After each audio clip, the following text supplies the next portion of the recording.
버스는 오지 않는다. 백승권.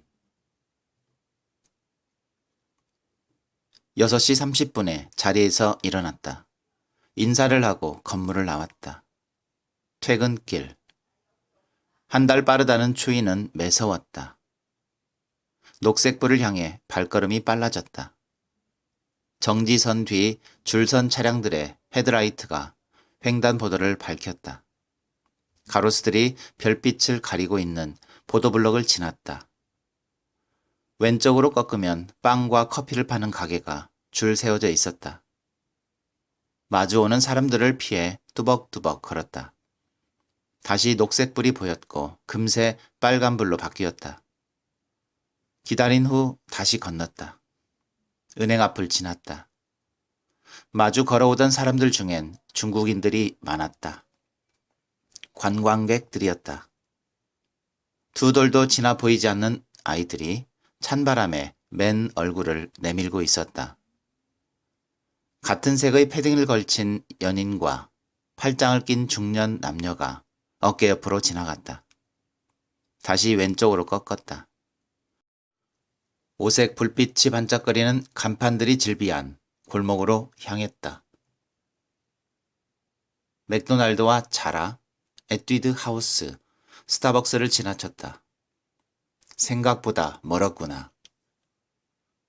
걸음이 느려질 즈음 왼쪽에 찾던 계단이 보였다. 왼쪽 코트 안주머니에서 카드를 꺼냈다.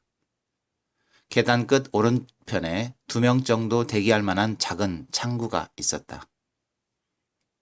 어떤 일로 오셨어요? 기프트 카드요. 쪽지에 이름과 전화번호 적어주세요. 네. 10만 원짜리네요? 네.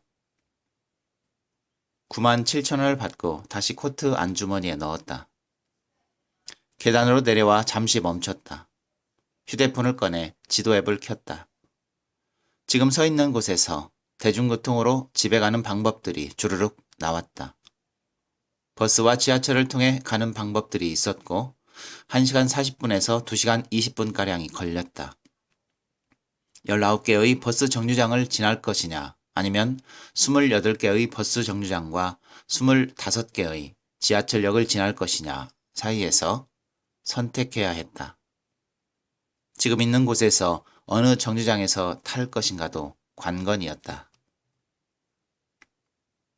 가까운 정류장에서 오래 기다릴 것인가, 먼 정류장에서 빨리 타고 오랫동안 갈 것인가도 선택해야 했다. 주춤거리다가 고민하고 움직이기로 했다. 안 타본 버스를 타기로 했지만 정류장을 찾기가 어려웠다. 지도 앱의 해당 정류장이 지금 서 있는 쪽인지 건너편인지 알 수 없었다. 해당 버스는 보였지만 저 버스가 목적지로 향하는지 삥 돌아서 가는지도 의심스러웠다. 무작정 오르기엔 소요시간을 고려하지 않을 수 없었다. 모르는 버스 정류장과 모르는 버스 정류장 사이를 서성거리다가 택시에 올랐다. 강남 교보타워 앞이요. 네. 택시 안은 따스했다. 온기에 몸이 녹았고 녹은 몸은 흘러내리듯이 파묻혔다. 창밖의 불빛들이 제각각 흩어지고 있었다. 자동차는 터널과 다리를 건너 논현동을 지나고 있었다. 교보 사거리를 지나 택시는 멈췄다. 걸으며 버스 앱을 켜니 도착까지 17분이 남아 있었다. 가까운 빵집으로 향했다. 초코식빵을 계산하고 정류장으로 향했다. 마주오는 사람들이 어디로 향하는지 알 수 없었다. 6002번 버스가 도착하는 곳을 찾았다. 길 건너편엔 나이키와 언더아머 매장이 있었고 뒤쪽으로는 자라 매장이 있었다. 인근에 정류장이 많아 헷갈리기 쉬웠다. 줄의 끝이 보이지 않았다. 늘 여기서 타는 것은 아니었다. 몇 달 전만 해도 줄 선 사람은 10명 남짓이었다. 걸어도 줄의 끝은 보이지 않았다. 줄의 끝에 섰을 때는 질문을 해야 했다. 이게 6002번 줄인가요? 네. 줄의 끝에서 6002번 승강장은 보이지 않았다. 버스 앱을 다시 켰다. 배차 간격은 길지 않았다. 몇 달 전만 해도 한 대 놓치면 40분을 기다려야 했다.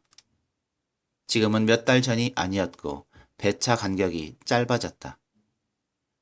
퇴근 시간대라서 그런지 5분에 한 대씩 오는 것처럼 보였다. 하지만 내 차례는 오지 않았다. 버스는 45명 정원이었고 입석은 어지간해선 허용되지 않았다. 45명 정원의 버스 2대가 가득 채워 출발했음에도 내 차례는 오지 않았다. 버스 앱을 다시 켰다. 다음 버스는 7분 후 도착이었다. 버스 문이 열리고 발을 디뎠다. 카드를 꺼내 찍고 자리를 찾았다. 좌석 밑에 또는 앞좌석 히터가 있으면 다리를 뻗기 불편했다. 히터가 없는 좌석의 위치를 대략 파악하고 있었다. 창 쪽으로 몸을 밀어 넣었다. 뒤통수가 닿기 전에 허리를 밀착하고 아래쪽의 레버를 찾아 더듬었다. 레버를 움직이면 등받이 시트가 뒤로 젖혀졌다. 너무 많이 꺾으면 뒷좌석 승객이 좁아지고 불편해질 수 있었다. 등과 목이 너무 곧게 세워지지 않을 만큼의 적당함이 중요했다. 안도감이 밀려왔다. 숨을 내쉬었다. 창 커튼도 걷었다. 아침에 올 때는 햇볕이 강해 치는 경우가 많았다.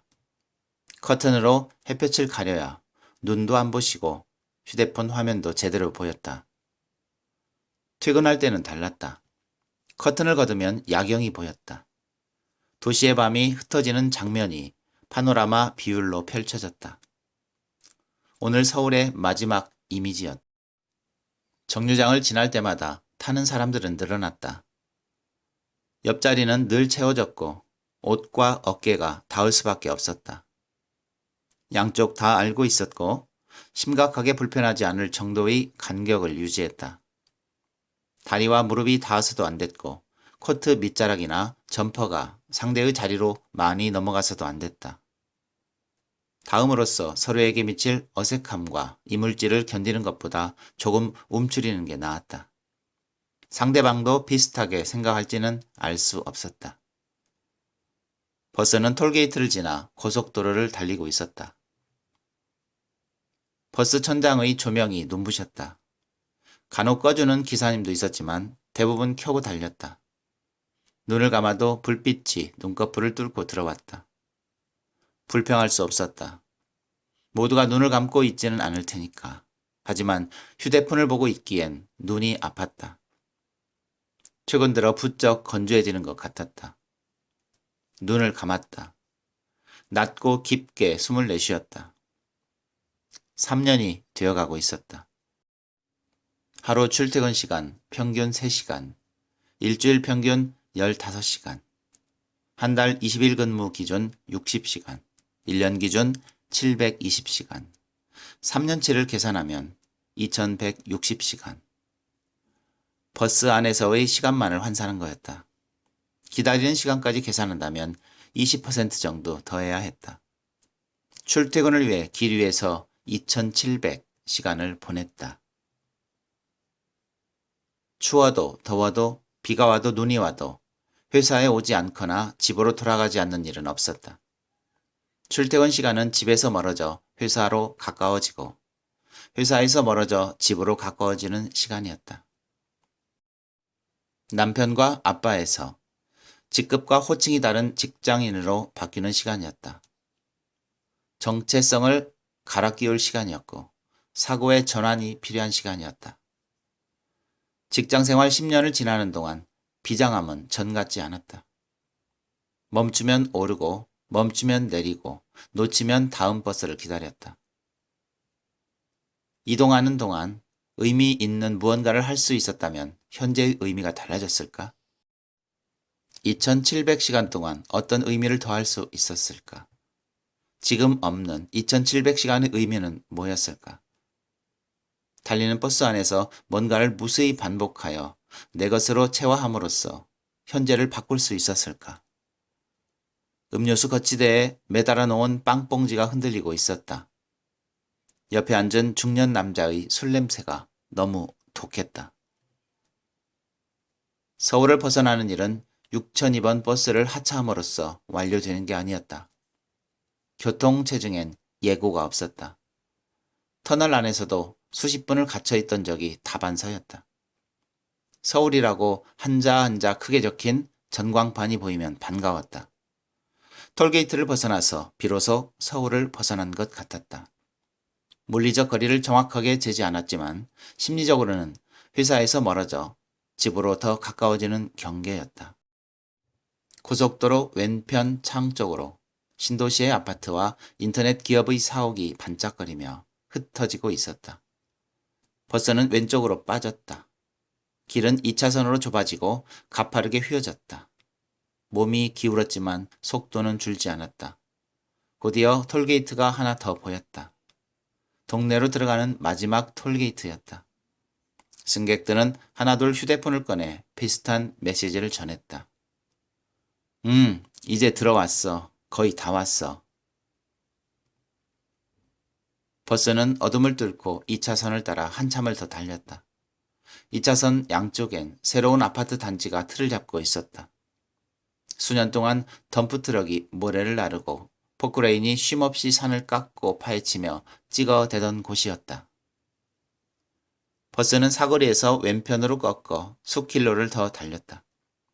멀리 상가 건물과 아파트 단지들이 늘어선 곳으로 들어서고 있었다. 길도 어느새 6차선으로 넓혀져 있었다. 승객들이 하나둘 내리고 있었다. 자리가 비워지고 있었다. 교통카드를 찍는 소리와 버스 기사에게 인사하며 내리는 승객들의 소리가 들렸다. 성에 낀 창을 문질렀다. 익숙한 불빛, 익숙한 단지, 익숙한 위치. 내려서 신호등이 바뀌길 기다렸다. 밤은 밝았다.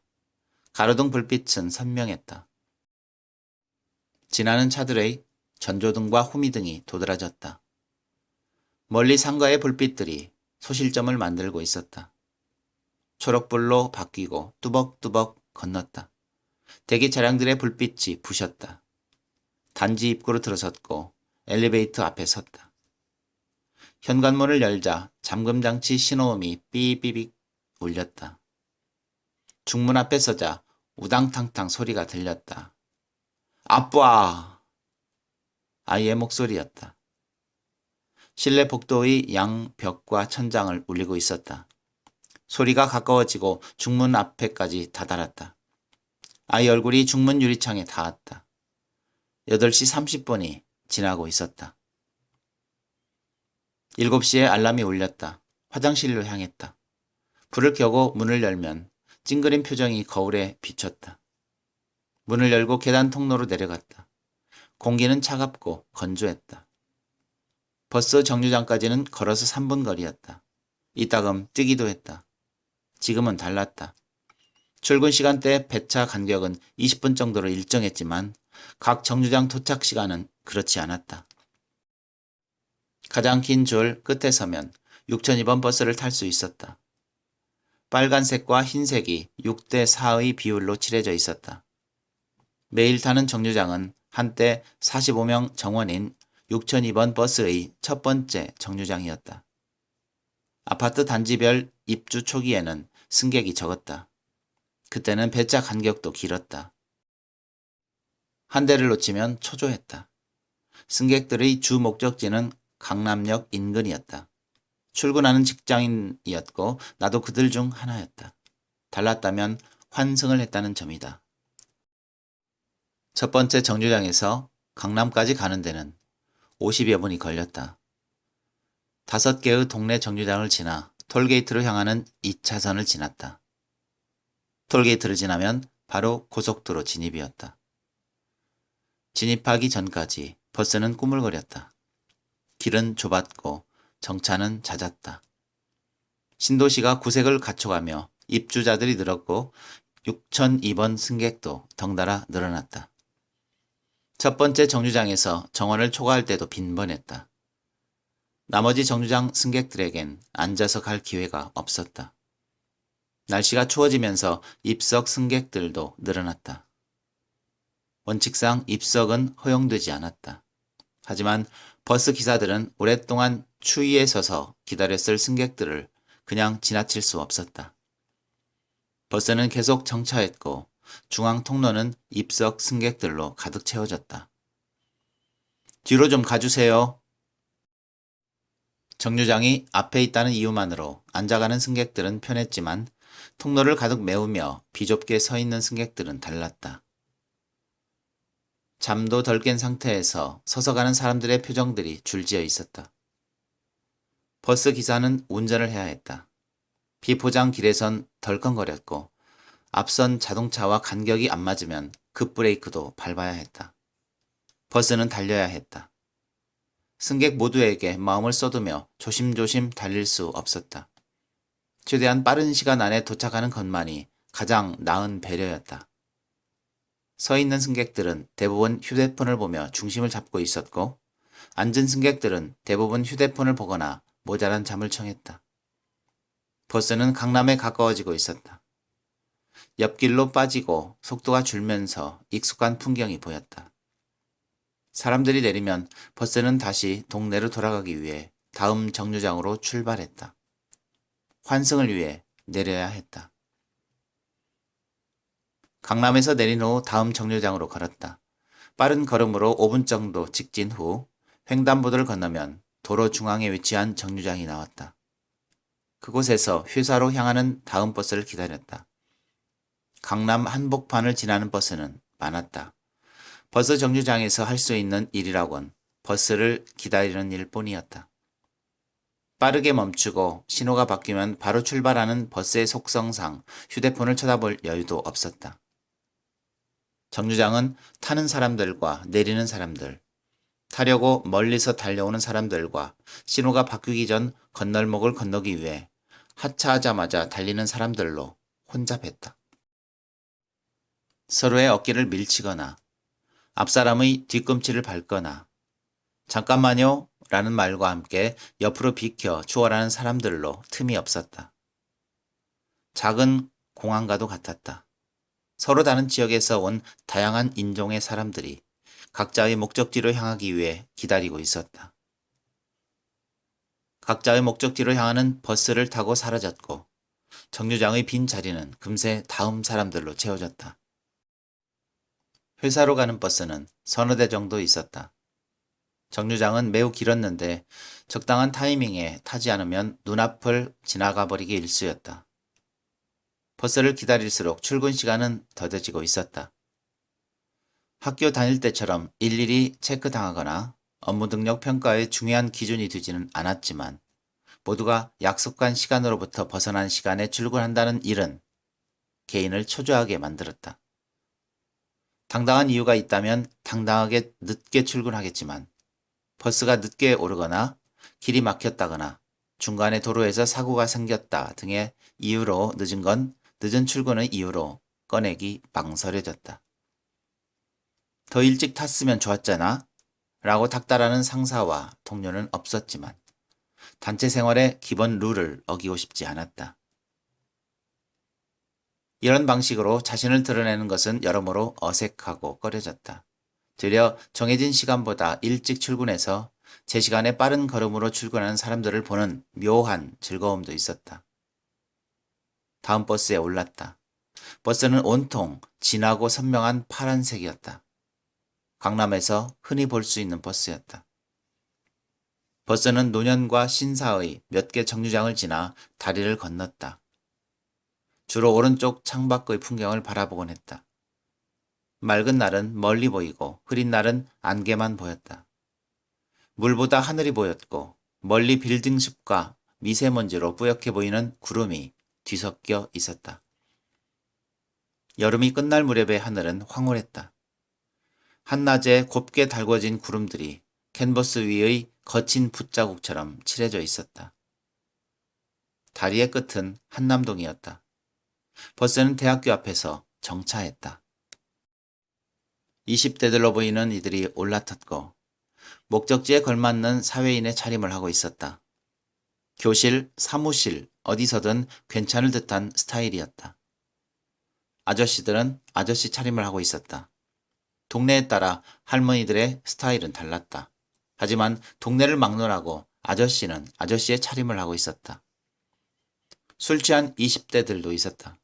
그들은 막 술집에서 나온 것 같았다. 알코올에 젖은 육신을 주체하지 못하고 바닥에 주저앉았다. 꼬인 목소리로 대화하며 서로에게 정신 차리라고 닥달하고 있었다. 하지만 일행 중 정신 차리는 이는 아무도 없었다. 그들은 이미 정해진 정류장을 한참 지나치고 있었다. 아, 어떡하지? 야, 정신 좀 차리라고. 외쳐도 아무도 정신 차리지 못했고 아무도 내리지 못했다. 나는 내렸다. 업무가 일찍 정리되었다. 7시 전에 일어났다. 인사를 하고 건물을 나왔다. M버스를 타기로 했다. 집으로 가는 M버스는 4130번, 4108번 두 가지였다. 둘 중 어떤 버스를 타던 집 근처까지 도달하려면 다른 버스로 환승해야 했다. 배차 시간은 4108번 버스가 조금 짧았지만 퇴근 시간대는 의미 없었다. 좌석은 늘 가득 차 있었다. 회사 위치는 4108번과 4130번 버스가 고속도로로 빠져나가기 전 마지막 정류장 인근이었다. 출근 시간대의 관점으로 보면 퇴근 시간대에 이 위치에서 좌석으로 승차할 가능성은 없었다. 대안을 고민하다 한 정거장 앞에서 걸어가기로 했다. 한 정거장 앞 역시 북새통이었다. 좁은 인도 위에 각자의 집으로 향하는 버스를 기다리는 사람들이 오밀조밀 줄 서 있었다. 버스는 빠르게 오고 더 빠르게 출발했다. 이전 정거장에서 승객을 다 채운 버스들이 그냥 지나가고 있었다. 기다리던 이들은 망연자실한 표정으로 그냥 지나가는 버스를 쳐다봤다. 버스 안의 승객들은 어떤 표정도 없었다. 버스 앱을 켰다. 자녀 좌석 0. 절망스러웠다. 도착한 버스의 자녀 좌석이 너무 적었다. 44명이 채워진 탓에 남은 자리에 1명을 태우고 출발하는 버스도 있었다. 기다리는 사람들은 지쳐갔다. 중도의 다른 곳으로 떠나는 이들도 빈번했다. 버스는 느린 간격으로 계속 도착했지만 줄은 쉽게 줄지 않았다. 1시간을 넘기는 동안에도 내 차례의 버스는 오지 않았다. 입석을 요청하는 승객들도 있었지만 버스 기사는 정중히 손바닥을 보이며 문을 닫았다.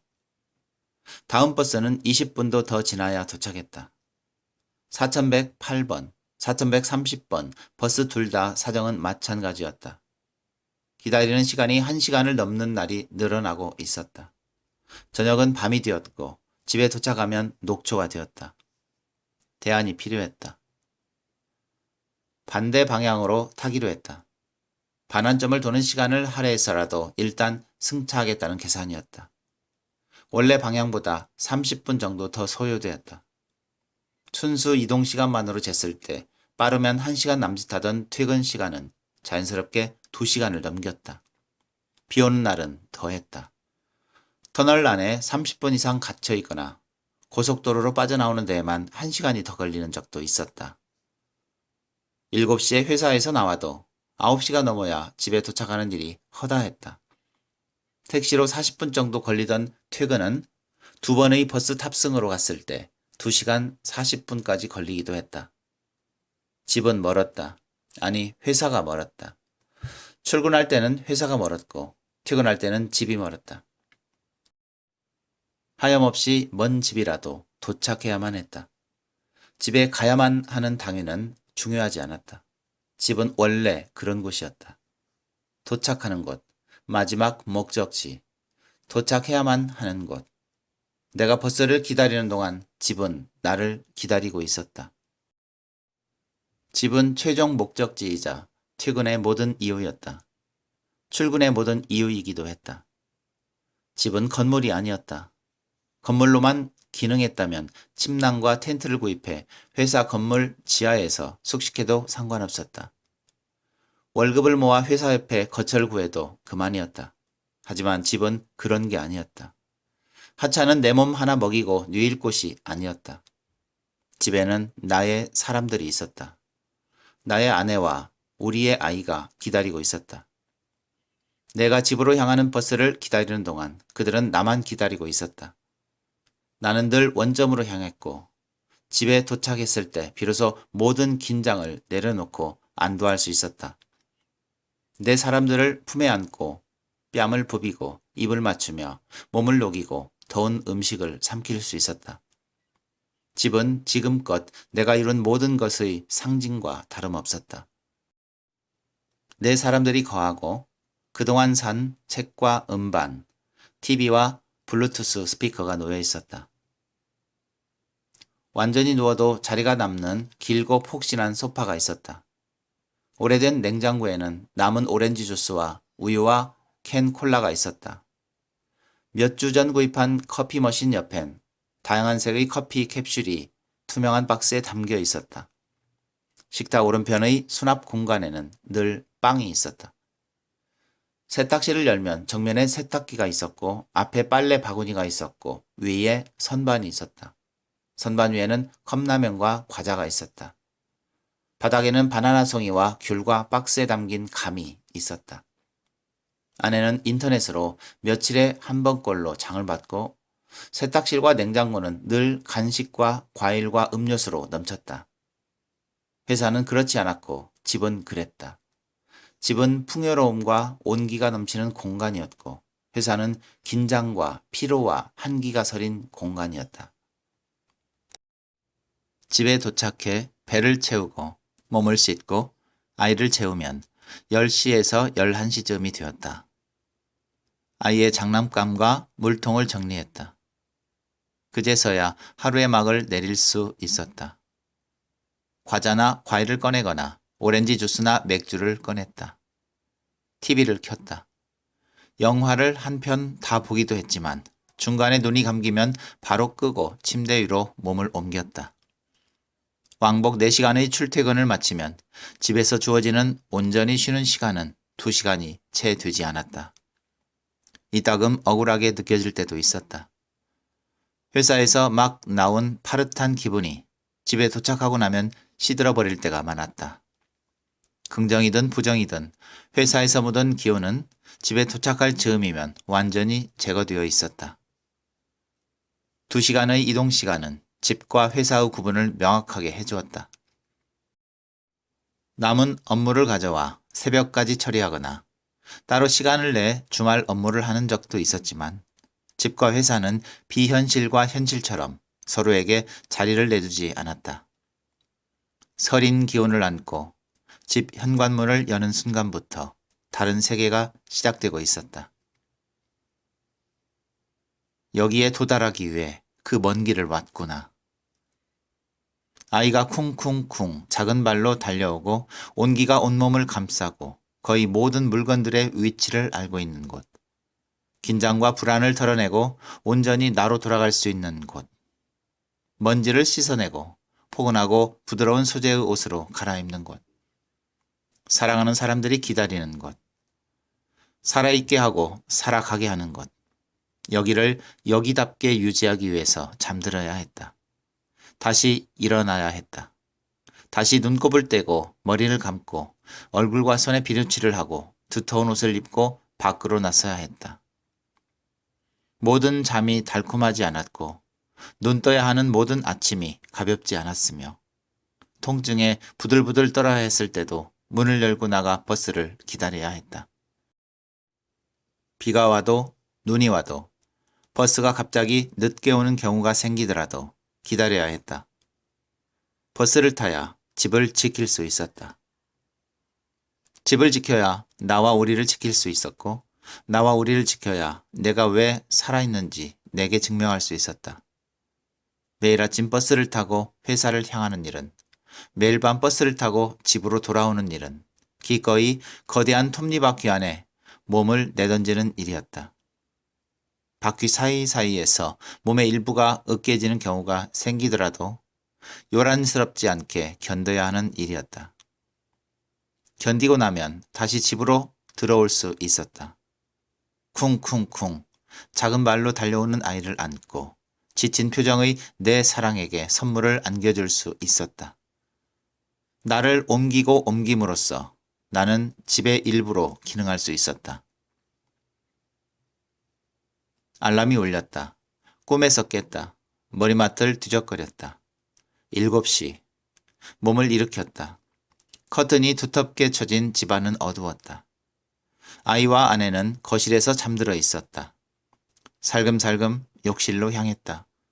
조심스럽게 물을 틀고 샤워기로 머리를 감았다. 부은 눈과 뺨에 비누 거품을 문질렀다. 얼굴과 머리의 물기를 제거하고 셔츠 단추를 잠갔다. 왁스를 바르고 안경을 걸쳤다. 문을 열고 계단 통로로 내려갔다. 계단의 공기는 차갑고 건조했다. 버스 정류장까지는 걸어서 3분 거리였다. 출근 시간대 배차 간격은 20분 정도로 일정했다. 가장 긴 줄의 끝에 서면 6002번 버스를 탈 수 있었다. 강남행이었고 빨간색과 흰색이 6대4 비율로 칠해져 있었다. 매일 타는 정류장은 한때 45명 정원인 이 버스의 첫 번째 정류장이었다. 아파트 단지별 입주 초기에는 승객이 적었다. 그때는 배차 간격도 길었다. 한 대를 놓치면 초조했다. 승객들의 주 목적지는 강남역 인근이었다. 출근하는 직장인이었고 나도 그들 중 하나였다. 달랐다면 환승을 했다는 점이다. 첫 번째 정류장에서 강남까지 가는 데는 50여 분이 걸렸다. 대여섯 개의 동네 정류장을 지나 톨게이트로 향하는 2차선을 지났다. 톨게이트를 지나면 바로 고속도로 진입이었다. 진입하기 전까지 버스는 꾸물거렸다. 길은 좁았고 정차는 잦았다. 신도시가 구색을 갖춰가며 입주자들이 늘었고 6002번 승객도 덩달아 늘어났다. 첫 번째 정류장에서 정원을 초과할 때도 빈번했다. 나머지 정류장 승객들에겐 앉아서 갈 기회가 없었다. 날씨가 추워지면서 입석 승객들도 늘어났다. 원칙상 입석은 허용되지 않았다. 하지만 버스 기사들은 오랫동안 추위에 서서 기다렸던 승객들을 그냥 지나칠 수 없었다. 버스는 계속 정차했고 중앙통로는 입석 승객들로 가득 채워졌다. 뒤로 좀 가주세요. 뒤에도 자리 없어요. 정류장이 앞에 있다는 이유만으로 앉아가는 승객들은 편했지만 통로를 가득 메우며 비좁게 서 있는 승객들은 입장이 달랐다. 잠도 덜 깬 상태에서 서서 가는 사람들의 표정과 피로감은 짐작하는 것만으로도 애달픈 풍경이었다. 버스기사는 운전을 해야 했다. 비포장길에선 덜컹거렸고 앞선 자동차와 간격이 안 맞으면 급브레이크도 밟아야 했다. 버스는 달려야 했다. 승객 모두에게 마음을 쏟으며 조심조심 달릴 수 없었다. 최대한 빠른 시간 안에 도착하는 것만이 가장 나은 배려였다. 서 있는 승객들은 대부분 휴대폰을 보며 중심을 잡고 있었고 앉은 승객들은 대부분 휴대폰을 보거나 모자란 잠을 청했다. 버스는 강남에 가까워지고 있었다. 옆길로 빠지고 속도가 줄면서 익숙한 풍경이 보였다. 촉촉히 성에 가득한 창을 문지르며 다음 정류장을 안내하는 방송에 귀 기울였다. 아침 잠에서 덜 깨어 멍한 기분이 채 사라지지 않은 상태였다. 내릴 때는 양쪽 좌석에 앉은 사람들과 통로 쪽에 서 있던 사람들이 동시에 분주하게 움직였다. 승차했던 문으로 하차해야 했다.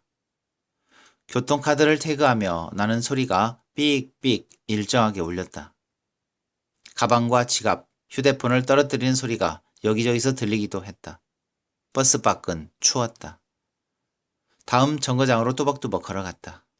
정면으로 내리쬐는 햇볕에 눈을 제대로 뜰 수 없었다. 건널목을 지나 도로 중앙에 위치한 시내버스 정류장에 도착했다. 140번, 470번, 472번 버스를 기다렸다. 수대의 버스들이 동시에 도착해 빠져나갔고 버스를 빠르게 파악해 오르지 않으면 그냥 지나치기 십상이었다. 버스는 목적지뿐만 아니라 경로도 같았다. 직진 후 다리를 건넜고 터널과 톨게이트를 지났다. 창밖에는 퇴근할 때의 풍경이 역행하고 있었다.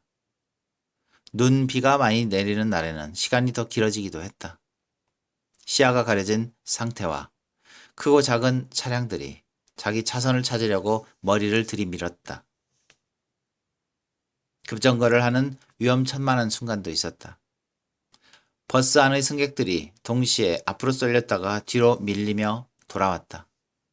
가장 민감하게 반응하는 건 버스 기사였다. 혼잣말로 욕설을 내뱉는가 하면 원인이 된 차 옆에 잠시 멈춰 창문 또는 앞문을 열고 거세게 따졌다. 버스 기사가 잘못한 경우는 없었다. 그랬다면 차를 세우고 따지지 않았을 테니까. 터널을 지날 때는 요란한 사이렌 소리가 퍼질 때가 있었다. 소방차와 구급차가 지나갈 때였고 119 구급차의 경우가 더 많았다.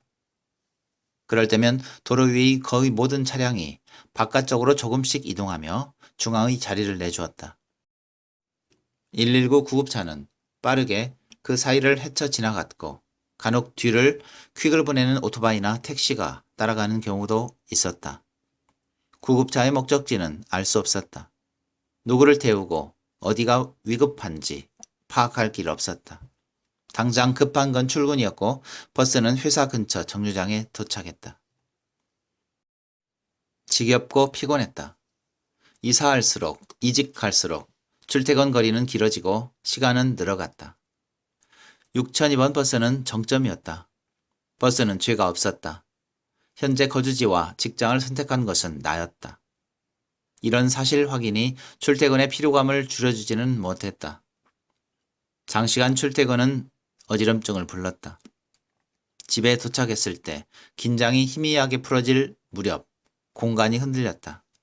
머릿속에서 내진이 일어나고 있었다. 가만히 누웠다. 일어나지 못할 것 같았다. 눈을 감아도 진동은 떠나지 않았다. 버스에서 내렸지만 버스에서 내리지 못하고 있다. 이렇게 잠이 들고 눈이 떠지면 다시 출근 시간이 가까워지니까. 다시 줄을 서고 다시 버스가 도착하고 다시 버스 문이 열리고 다시 버스 계단에 오르고 다시 교통카드를 꺼내 태그하고 다시 괜찮은 빈자리를 찾아 앉아야 했다. 승객이 모두 앉으면 버스는 출발했고 앉은 자리가 모두 채워지면 이후에 타는 승객들은 입석으로 가야 할지를 선택해야 했다. 앉은 채 잠이 들어도 선 채 잠이 들지 못해도 버스는 좁은 길과 톨게이트를 지나 고속도로를 달리다가 다시 좁은 길을 지나 서울 도심으로 들어왔다. 앉은 사람들이 부스럭거리며 하나둘 중앙 통로의 빈틈으로 직립했다. 정류장에 도착하기 전에 이미 통로는 가득 차 있었다. 정차 후 앞문이 열리면 버스카드를 태그하며 내렸다. 각자의 목적지로, 각자의 회사로, 다음 정류장으로 흩어졌다. 어디로 가는 걸까? 아니, 이 시간에 다들 왜 그렇게 어디를 향하고 있는 걸까? 소가 된 것 같았다. 도살의 고통과 맥도날드 패티가 되는 다진 고기의 운명이 동일하게 일치하지는 않았지만 커다란 버스에 가득 채워져 도심으로 이동하는 풍경은 시골에서 기른 가축을 도시로 유통시키는 과정과 비슷하게 느껴지기도 했다. 비참한 기분보다는 궁금했다. 남은 생 얼마나 더 오래 이 버스를 타고 집과 회사를 오가야 할까?